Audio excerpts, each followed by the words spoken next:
Yep, we're going to hit record. We are live with another episode of the Startup Junkies Podcast. I'm Jeff Amerine, the original Startup Junkie, and I'm here with the team. This is Haley Allgood. And this is Chandler Abbott. Our special guest today is Edwin Ortiz from Luncher. Hello everyone, super happy to be here. So what are you going to tell us about Luncher? What do you guys do? So we're an on-demand consolidation platform that allows people to order lunch and get it delivered to their office or one of our many hotspots for free. So there's no delivery fees. So it's not a free lunch, but It's it is not free delivery. That's right. There's not such a thing as free lunch, but there is free lunch delivery, and that's what we do. So tell us a little bit about your background. How'd you get started in this? And I mean, you've got an interesting history. Kind of give us the whole shooting match. Sure. So I'll start from the beginning. So I was born in Mexico City, and grew up there. So my first steps in entrepreneurship was I got a box from my grandfather with perfumes when I was like 6, and there was like this tiny like perfume alcohol based. So I got them and I started mixing them with water, and you could still get like the pretty good scent. So I started selling those, and first I started selling them like in bags, and then I started buying some really cool containers and started selling them in containers and everything, and all that lasted till I ran out of product, and then I got that money and bought like hair products for girls, because that was a big trend back then in Mexico City. So we went to a place where you could buy in bulk, and then I would go and hire like my sister and my friends to go and sell hair products, and that was like I was around 8 or 9 there. And then when I was about 12, my parents had a car accident. So my parents had a public transit business, and they had a car accident, and they were out for almost 2 years. Yeah, it was pretty bad, but I became the provider for the family. And so you're having to run the transportation company. Yeah, so I had to run the transportation At at 12 years old. Yeah, so it was very interesting, and the good thing is that my father had me around the whole time. So I mean, I would help him, fix the buses and get things. So people knew me, and I kind of knew the industry. So that was super helpful. So when that happened, I took the business over, and we had a problem with drivers. So nobody wanted to drive, because it was from 6 in the morning till 10 p.m. So super long hours. The business was struggling because fuel prices were high. So out of necessity, I had to figure out a way to make it more efficient. So what everyone was doing back then was they would do laps around Mexico City. So about 14 laps around Mexico City. But that was really, really inefficient. So you would get one lap with peak hour, and then you would do like 4 with almost no passengers. So we started doing, instead of that, 4 point-to-point trips in Mexico City. So what that did is we would take advantage of the peak hours. So we would go one way twice in the morning, and then from like downtown Mexico City to the suburbs twice during the afternoon. And that was like way more efficient. We lower our cost by like 50% and still keep like 80% of the revenue. So in total, we became a lot more profitable. So we did that for like 3 years, saved some money, and then moved to the U.S. And and here in the U.S., I worked in the restaurant business. Mm-hmm. So I started like a lot of people, as a dishwasher, and then moved my way up. So I was a cook, a cashier, worked in catering, became a general manager. So I got a pretty good understanding of the restaurant business, and then that helped me pay for college. And actually, with some of the money that I was making and saving, I started buying pickup trucks here and then exporting them to Mexico City. That's what paid for college. Nice. So what I would do is, I would buy a pickup truck here for like $2,000, and then drive it to Mexico City and sell it for $5,000 or $6,000. Mm-hmm. How long was that drive? 24 hours. And I would try to do it like, with the least amount of time possible. So we would, I may sleep for a couple hours, or like sometimes I would do it straight. So you're To be able to hammering, get there. you're hammering Yes. Red Bulls, right? Yeah, it was, that's right. Definitely Tried to stay. breaking any laws if you were an actual driver. Yes. Yeah. So, but I mean, I only had a week to get there, get it sold, and come back. So yeah, I mean, but that paid for college, and I graduated in business with an emphasis in supply chain. Were you going to school here? No, I actually went to BYU. Oh, to in BYU? Idaho. Okay. Yeah, BYU in Idaho. So BYU in Idaho, not not Salt Lake. Not in Salt Lake, Still a nice area up there. yeah, Wow. beautiful area, super cold. Yeah, like you could feel like your tears freeze as you were walking to campus. I mean, it was But it was different than Mexico City. Yeah, definitely different than Mexico City. But it was a great experience, and but yeah, I mean, like that was my start into supply chain, and then once I graduated, I worked for Sherwin-Williams. So they hired me, recruited me out of college, and first they had me work at a paint store, and then they recruited me to their corporate office where we would do international implementations.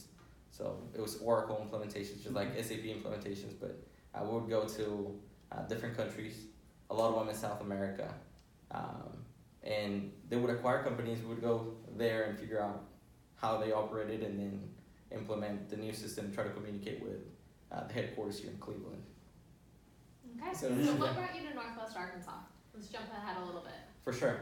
So I had some family here. So when we first moved to the U.S., we actually moved to Northwest Arkansas. So I moved away, worked in Cleveland for a while, but then my wife had family here. So after we had our first daughter, it just it was time to move back closer to family. So we moved back, and Walmart hired me in replenishment. So I came in here and worked in replenishment merchandising for them for about 4.5 years. Okay, and that was the last job that you're ever gonna have, right? Except That's for right. yourself. That's right. Okay, so what made you start Luncher? Let's ask about that. Because you started Luncher while you were working at Walmart, right? And then over the past year have joined and full time as an entrepreneur, just kind of jumped in 2 feet. So tell us about that process, going from corporate to starting your own business. For sure. So I mean, I feel that, and this might sound pretty cheesy, but I feel like all my experience kind of like led me to this. I feel that the experience in the transportation, and then in food, and then in supply chain, all kind of led to this, and being able to focus on something that we all face. The problem with lunch, and then the problem with cost. So I was looking for something that would apply to a lot of people, and toilet paper wasn't a thing for me, so I figured I would do lunch. So So who is the target customer for Luncher? So we look at people, working people, usually in offices, between 21 and 45. That's usually what we see the most, and it's really busy people. So whether they're young professionals or families, I think we're all time starved, and the idea with Luncher was to help those people have an extra hour a day. So instead of selling food, we're actually selling time. We're trying to give those people back some time, so they can do something great. How is Luncher different than other food delivery services? What's different in the model? So what's different with us is that we try to use efficiencies to lower the cost. So instead of having a driver do individual meal deliveries to people's homes, we create what we call hotspots. So it's specific places where we do deliveries, but they're in high concentration areas where there's a lot of people, and it's convenient for multiple groups to just go and get their lunch there. And because we're able to do that, we're able to not charge a delivery fee to the customer. And it also becomes a more profitable model. Gotcha. And give us an idea where you are in the life cycle of business. So you started, you've gone through, I heard, this fantastic program called Fuel. Amazing program. Yeah, so I started we started with a pretty small test in breweries. So there's this great brewery in town called Bike Rack that we started a test with, and we started delivering Mexican food to their breweries, and as hotspots. And we started with a paper menu. So we had paper menus on the tables with a phone number, and it was you can call that number, get food, order, and get it delivered. And we had the specific times where we were dropping off food. So during that test, we delivered like 200 meals in the first 36 hours. So we're like more than 6 times more efficient than a lot of the delivery companies that So we knew we had something. We did this in a tricycle.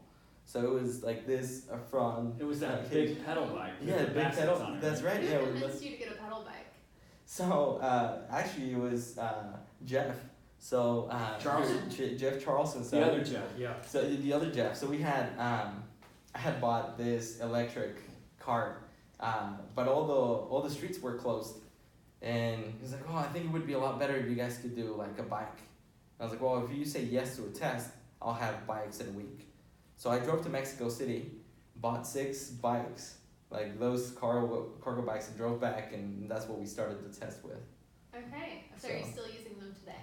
Yes, we still use them. We use them more for like marketing and for events and things like that. But I mean, now that the weather is nice, we're definitely gonna start using them downtown, where it's actually more efficient and a lot faster. And you were delivering that in those early days. You were delivering Yayos, Mexican food. Yes, yeah, we're delivering. So Yayos Rafael Mexican Rios was kind of in that mix as well. Yeah, Rafael was one of the early believers in us, and we were very very grateful to them. Yeah, it was Yayos to Bike Rack, and then we started opening offices. So it got cold, and he closed the food truck. So we're like, okay, we need to figure something out. And then a lot of people weren't spending time in the brewery outside, so it was more people inside. So we built an MVP, minimum viable product with a very simple website, and we opened in 2 offices, and we delivered a few thousand orders from that. And then we joined this amazing accelerator, and during that time, we actually developed a minimum marketable product, which all it means is it's a prettier site that works better, that people can actually use and order food from a lot easier. So we did that, and now we're testing that with our beta users, and we're planning to keep growing that and open it to more and more customers. So you're gonna sort of saturate Northwest Arkansas. You get the model exactly right, and then what's next? You see it? Is it 50 cities? Is it 300 cities? What's expansion look like? Because I know you're not intended on this just being a Northwest Arkansas thing. No, definitely. We want to be able to help a lot more people. So the vision is we want to get to 50 cities, and we want to be able to get to about 2,000 meals per city. So which it seems like a pretty aggressive number, especially when you look at what other delivery companies are doing in terms of volume. But we've seen that there's actually that demand when you're able to offer the convenience at an affordable price. I think it's really cool how you just started with, it wasn't even exactly what you're doing now, right? Like you've changed over time. Delivering to breweries is a little bit different than delivering to offices. Delivering in a bicycle is a little bit different than using cars and standard delivery. And you started with just one restaurant. So it really took the CEO of Bike Rack and the CEO of Yayos and some paper and tricycles to get you started with what you're doing today in Lyncher. So that's really cool that you were able to just kind of collect that little bit of community support to get something off the ground. Yeah, I think that's huge, and I think that's what's key and is great about this town is there's a lot of support, and people actually want to see you succeed, and they're willing to go out of their way to help you get to where you want to go. And I think something else that's key is we have this vision of where we want to be, but we're trying to be as flexible as we can on our way there. So we know that there's a lot of things that we just don't know that we don't know. So we're trying to learn as fast as we can, and we're trying to maximize the opportunities that we have while still heading towards our North Star of making food affordable for as many people as we can. That's exciting stuff. One of the questions we like to ask as we try to land the plane on some of this stuff is, so you've been at this a while. You're almost 2 years into it now? Over a year, yeah. Almost 2 years.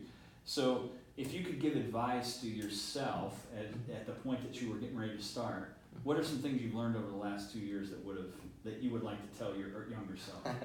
Yeah, I think I've learned a lot. I think one of the main things that I probably would tell myself is start. Starting is the key. You can always change and move things, but just taking that first step as soon as you can. I think that's very important. And you don't need to quit your 9 to 5 or like in this town 7:30 to 5:30. Yeah. But you can always like start small, start testing, and then start iterating. I think that's the key. And then momentum. So I feel that's something that that I've learned over the last 16 weeks, and a lot of that was from the Fuel Accelerator, was using that momentum to keep growing. I think a lot of times you run into issues and then you just bump your head against the wall instead of just taking that step and keep going towards what you're trying to get. Well, Edwin, you're a case study in tenacity and grit and what is possible through just will and determination. It's always a lot of fun to watch what you're doing, and thanks for coming on today. But before we close, I think Chandler had a special announcement that he wanted to do to some of our international listeners. Yeah, so according to our podcast statistics, we're in over 70 countries right now. And we just want to give a special shout out to our international listeners. So if you're listening from outside the United States, to show us some love on social media, share our podcast, and we're gonna share it and retweet it back. So if you're listening outside the United States, show us some love. Hashtag Startup Junkie. The Startup Junkie movement is worldwide now, 70 countries. How about that? Who knew? What an awesome achievement. And I mean, you guys have been extremely helpful here, and it's great to see that there's actually 70 countries that are taking advantage of it. So That's great. Thanks for coming on. Thank you so much. Thanks for being here. I should have thrown some Spanish in there, right? Great job, team. Thank you guys so much.